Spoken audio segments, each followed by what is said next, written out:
അവിടെ സത്യം പറച്ചിൽ തുടങ്ങിയെന്ന് തോന്നുന്നു.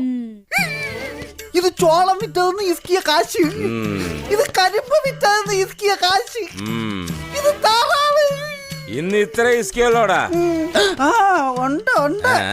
ഇത് കോഴി വിറ്റതിന്റെ, ഇത് തേങ്ങ വിറ്റതിന്റെ. എന്താടാ? തേങ്ങ മുതലാളിയുടെ അല്ല, മുത്തൂന്റെ പറമ്പില്. എടാ, 2 തുള്ളി കള്ളി എന്നാ നിന്റെ ഉള്ളി ഉള്ളതെല്ലാം പുറത്തു വരും. പിന്നെ എന്തിനാടാ മോട്ടിക്കുന്നത് മണ്ട? മണ്ടൻ ആരാ മണ്ടൻ? ഞാൻ എന്തിനാ മോട്ടിക്കുന്നത്? കള്ള് കുടിക്ക. മുതലാളി എന്താ ചെയ്യുന്നത്? എന്നും എനിക്ക് കള്ള് തന്നിട്ട് സത്യം പറയിപ്പിക്കും. ഞാൻ ഷാപ്പിൽ കൊടുക്കാനുള്ള കാശ് മുതലാളിക്ക് തരും. എനിക്ക് ഷാപ്പിലേക്കുള്ള യാത്ര ലാഭം. വാട്ടീസ് എനിക്ക് വീട്ടിൽ കിട്ടും. ഇപ്പൊ പറ, ആരാ മണ്ടൻ? മുത്തുവിന്റെ തേങ്ങയുടെ കാശ് താൻ ടിപ്പായിട്ട് എടുത്തോടോ മരമണ്ട. ഓ തിരുമ്മ